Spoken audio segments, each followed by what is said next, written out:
നമ്മളല്ലേ നമ്മളെ തന്നെ കൺട്രോൾ ചെയ്യേണ്ടത്. വേറെ ആൾ നമ്മളെ കൺട്രോൾ ചെയ്യാൻ പറ്റില്ല. വൈകുന്നേരം പണിയെല്ലാം കഴിഞ്ഞിട്ട് 7 മണി 8 മണിയാകുമ്പോൾ വീട്ടിലെത്തുന്ന ഒരാളാണ്.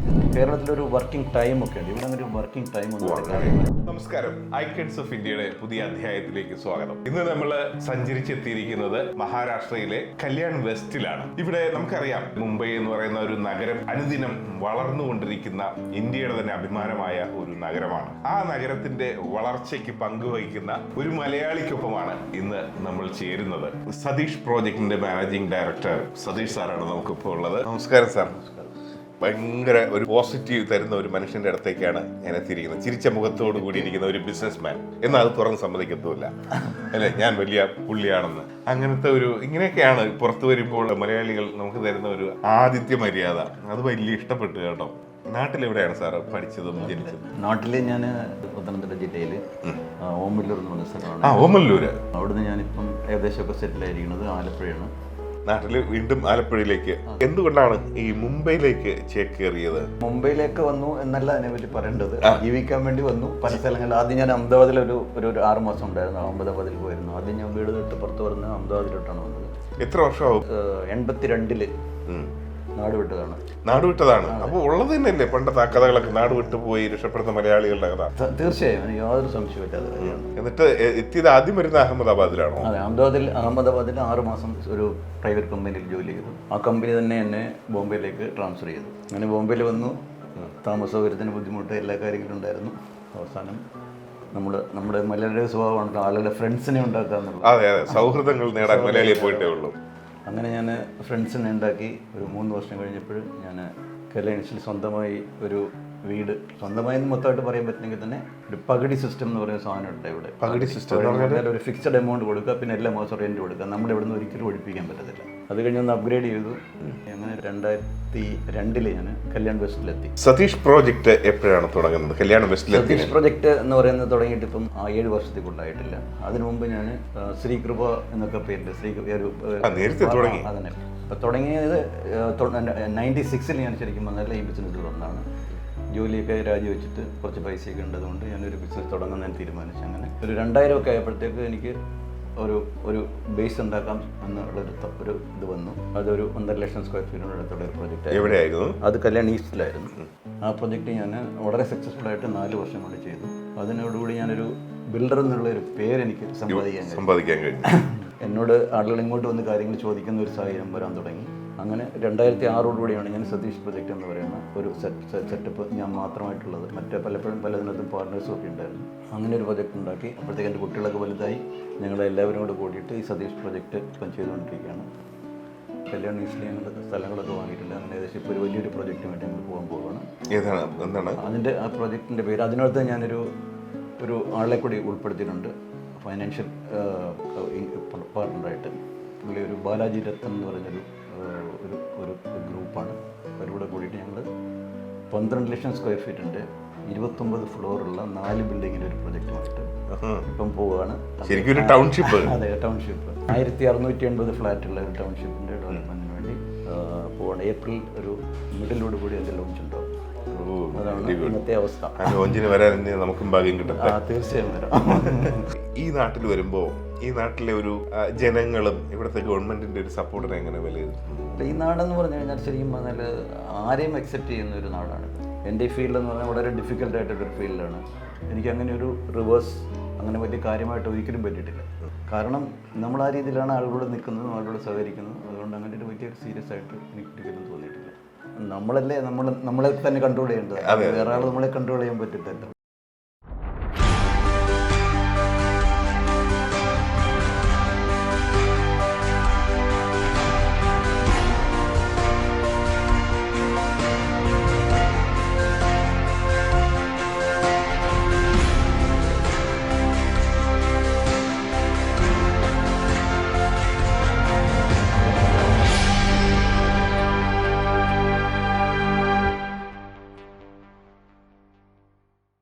അതുപോലെ ഫാമിലിയെ കുറിച്ചൊക്കെ ഒന്ന് പറയാമോ? നാട്ടില്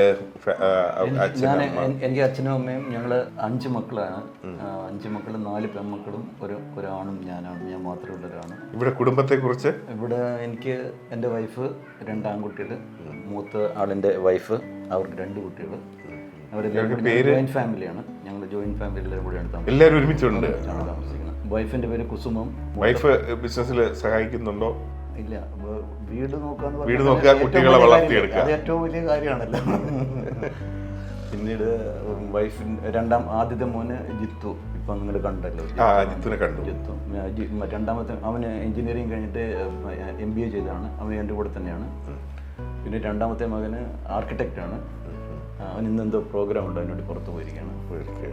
പിന്നെ മൂത്ത മരുമകള് പാർവതിക്ക് ഒരു ആൺകുഞ്ഞ് ഒരു പെൺകുഞ്ഞുണ്ട്. ആൺകുഞ്ഞിൻ്റെ പേര് ആര്യൻ, പെൺകുഞ്ഞിൻ്റെ പേര് നൈറ. അത് ജസ്റ്റ് 3 months കംപ്ലീറ്റ് ചെയ്തിട്ടേ ഉള്ളൂ. അവർ തിരുവനന്തപുരത്തു നിന്നാണ് മൂത്ത കല്യാണം കഴിച്ചിരിക്കുന്നത്. ഇപ്പോൾ മുംബൈ എന്ന് പറയുന്ന ഒരു മഹാനഗരം, അത് ഇന്ത്യയുടെ തന്നെ അഭിമാനമായ ഒരു നഗരമാണ്. നമുക്കറിയാം, ഇന്ത്യയിലെ ഏറ്റവും മനോഹരമായ ഒരു നഗരമാണ്. പക്ഷേ ഇന്ന് മുംബൈ ഗ്രാമങ്ങളിലേക്കും മുംബൈ വലുതായി വികസിച്ചുകൊണ്ടിരിക്കുകയാണ്. മുംബൈയിലെ പട്ടണങ്ങൾ. അതെങ്ങനെയാണ് ഈ മുംബൈക്ക് സാധ്യമാകുന്നത്, അല്ലെങ്കിൽ മഹാരാഷ്ട്രയ്ക്ക് സാധ്യമാകുന്നത്? അർബനൈസേഷൻ അങ്ങനെ ആയി. കാരണം പോപ്പുലേഷന് സിറ്റി വേസ്ഡ് ആളുകൾ കൂടുതൽ വന്നുകൊണ്ടിരിക്കുകയാണ്. എല്ലാവർക്കും സിറ്റിയിൽ താമസിക്കണം, നന്നായി ജീവിക്കണം, നല്ല സാഹചര്യങ്ങളിൽ ജീവിക്കണം. അതിനുവേണ്ടി എല്ലാവരും സിറ്റികളിലേക്ക് ചേക്കേറിക്കൊണ്ടിരിക്കുകയാണ്. നമ്മുടെ പുതിയ യൂത്തിനെ കുറിച്ച് അറിയില്ല. കേരളത്തിൽ നിന്ന് വരുന്ന യൂത്ത് എന്ന് പറഞ്ഞാൽ ഒരുപാട് വിദ്യാസമ്പന്നരാണ്. ഇനിയും കേരളത്തിൽ നിന്ന് മഹാരാഷ്ട്രയിലേക്ക് അല്ലെങ്കിൽ മുംബൈയിലേക്ക് വാഹനം കയറിയാൽ പുതിയ സ്വപ്നങ്ങൾ കെട്ടിപ്പടുത്താൻ കഴിയുമോ? ഒരു പരിധി വരെയൊക്കെ ഇന്നും വരാവുന്ന ഒരു സാഹചര്യമാണ്. പക്ഷെ ജോലിക്ക് വേണ്ടി വരാൻ പറ്റുമെന്ന് തോന്നുന്നില്ല. ഓൺട്രപ്രണറായിട്ടൊക്കെ വരാൻ പറ്റും. ജോലി സാധ്യതകൾ ഇന്ന് ശരിക്കും പറഞ്ഞാൽ മറ്റ് സ്ഥലങ്ങളിൽ ഇതുപോലൊക്കെ തന്നെയുണ്ട്. ഹൈലി ക്വാളിഫൈഡ് ആളുകളാണെങ്കിൽ ഇന്നും മഹാരാഷ്ട്രയിൽ അക്സെപ്റ്റൻസ് ഉണ്ടാവും, വേക്കൻസി ഉണ്ടാവും, ജോലിയും കിട്ടും. പക്ഷേ പണ്ടത്തെ എന്ന് പറഞ്ഞാൽ മഹാരാഷ്ട്രയിൽ വന്ന മെജോറിറ്റി ആളുകൾ ലേബർ ഫോഴ്സ് ആയിരുന്നു. അങ്ങനത്തെ ലേബർ ഫോഴ്സിന് ഇന്നിവിടെ ആവശ്യമില്ല. അതുപോലെ നമ്മുടെ പുതിയ തലമുറയ്ക്ക് സാറിൻ്റെ എക്സ്പീരിയൻസ് കൊണ്ട് എന്താണ് കൊടുക്കാനുള്ളത്? അതുപോലെ നമ്മുടെ പുതിയ തലമുറയ്ക്ക് കൊടുക്കാൻ പറ്റിയ നല്ലൊരു അഡ്വൈസ് എന്താണ് സാറിൻ്റെ ഒരു എക്സ്പീരിയൻസിൽ നിന്ന്? ഹാർഡ് വർക്ക്, അല്ലാതെ ഒന്നുമില്ല. Hard work. ഇതിൻ്റെയൊക്കെ പിന്നിൽ ഉറപ്പായിട്ടും സാറിൻ്റെ ഒരു ഭാര്യയുടെ റോളും ഉണ്ടെന്ന് ഞാൻ വിചാരിക്കും. ഭാര്യയുടെ മാത്രമേ ഉള്ളൂ. ഭാര്യയ്ക്ക് എത്ര മാർക്ക് അല്ലെങ്കിൽ എന്ത് സ്ഥാനമാണ്? 100 മുകളിൽ കൊടുക്കാം. 100 മുകളിൽ കൊടുക്കാം. സോഷ്യൽ വർക്കുകൾ അങ്ങനെ എന്തെങ്കിലും? അങ്ങനെ വലിയ കാര്യമായിട്ടൊന്നുമില്ല. പിന്നെ നമ്മുടെ ഇവിടെ മലയാളി സമാജങ്ങളുണ്ട്, പിന്നെ അമ്പലമുണ്ട്, മറ്റ് സോഷ്യൽ സംഘടന, മലയാളി സോഷ്യൽ സംഘടനകളുണ്ട്.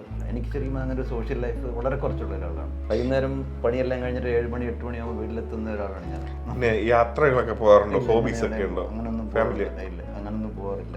തിരക്കാണ്. അങ്ങനെയുള്ള സാഹചര്യങ്ങൾ എനിക്ക് ഇതുവരെ ഉണ്ടായിട്ടില്ല. പറയുന്നുണ്ട്, കുട്ടികളൊക്കെ പറയണം നമുക്ക് എവിടെയെങ്കിലൊക്കെ പോകണമെന്ന് പറയുന്നുണ്ട്. പക്ഷേ ഇതുവരെയും പോയിട്ടില്ല. എവിടെയും പോകണം. ഡെയിലി വീട്ടിലെത്തുന്നതാണ് ഏറ്റവും വലിയ സന്തോഷം. ഭയങ്കര സന്തോഷമാണ്.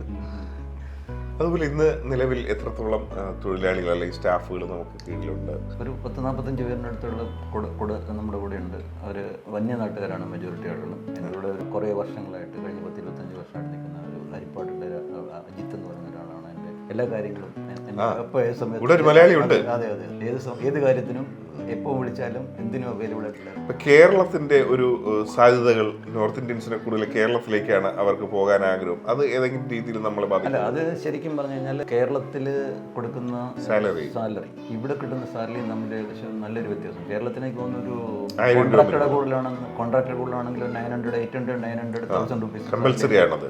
ഇവിടെയാണെങ്കിൽ ഒരു 700, 800 റുപ്പീസ് കൊണ്ട് കിട്ടത്തില്ല. മാത്രമല്ല കേരളത്തിലൊരു വർക്കിംഗ് ടൈം ഒക്കെ ഉണ്ട്. ഇവിടെ അങ്ങനെ ഒരു വർക്കിംഗ് ടൈം ഒന്നും. അതുപോലെ ജന്മനാടിനെ കുറിച്ച്, അതായത് കേരളത്തിന്റെ മാറ്റത്തിന് വേണ്ടിയിട്ട് എന്തെങ്കിലും സജഷനുകളുണ്ടോ? കാരണം കേരളത്തെ ഇപ്പോൾ ഇങ്ങനെ മാറ്റിയത് സാറിനെ പോലുള്ള ബിൽഡേഴ്സാണ്.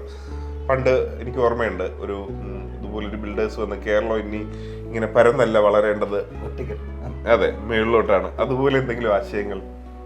അല്ല, കേരളത്തിലെ രാഷ്ട്രീയ സാഹചര്യം ഡിഫറെൻ്റ് ആണ്. കേരളത്തിൽ എല്ലാവർക്കും രാഷ്ട്രീയം അറിയാവുന്നവരാണ്, എല്ലാവർക്കും എല്ലാം അറിയാവുന്നവരാണ്. അതെ, സോഷ്യൽ മീഡിയ എടുത്ത് അറിയാം, എല്ലാവർക്കും എല്ലാം അറിയാവുന്നവരാണ്. എന്തിനെ കുറിച്ചും അഭിപ്രായം പറയാൻ എല്ലാവരെയും കൊണ്ട് കഴിയും.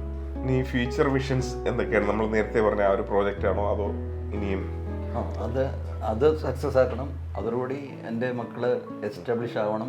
അതോടുകൂടി നമ്മുടെ റിട്ടയർമെന്റ് ആണ്. റിട്ടയർമെന്റ് ആഗ്രഹിക്കുന്നുണ്ട്. 65 വയസ്സായി എനിക്ക്. അത് റിട്ടയർമെന്റ് വേണം എന്നുള്ള അഭിപ്രായം.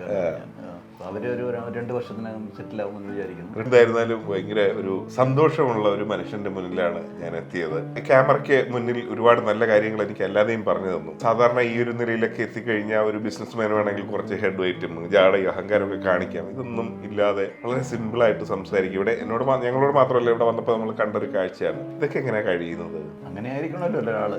അങ്ങനെ ആയിരിക്കണം അല്ലേ? വളരെ ഹമ്പിളായിട്ട് വന്ന ഒരാളാണ്. അപ്പം ഞാൻ അതൊരിക്കലും മറക്കാൻ പാടില്ല. എന്റെ ലിമിറ്റ് മക്കളിലും അത് ഞാൻ കണ്ടു. അവരും അങ്ങനെ തന്നെയാണ്.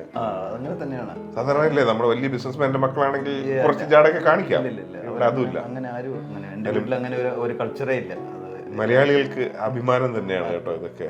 എന്തായിരുന്നാലും കുറച്ച് സമയം വളരെ തിരക്കിനിടയിലാണ് നമ്മുടെ ഈ ഒരു കടന്നുവരവ്. നമുക്ക് വേണ്ടിയിട്ട് ഈ തിരക്കിനിടയിലും എന്തായിരുന്നാലും ഒരുപാട് ഉയർച്ച ഇനിയും ഉണ്ടാകട്ടെ. കാരണം ഉയരങ്ങളിലേക്ക് പോകുന്ന ഒരു മനുഷ്യനാണ്. ഇനിയും ഒരുപാട് ഉയരങ്ങൾ കെട്ടിപ്പടുക്കട്ടെ എന്ന് ആശംസിക്കും.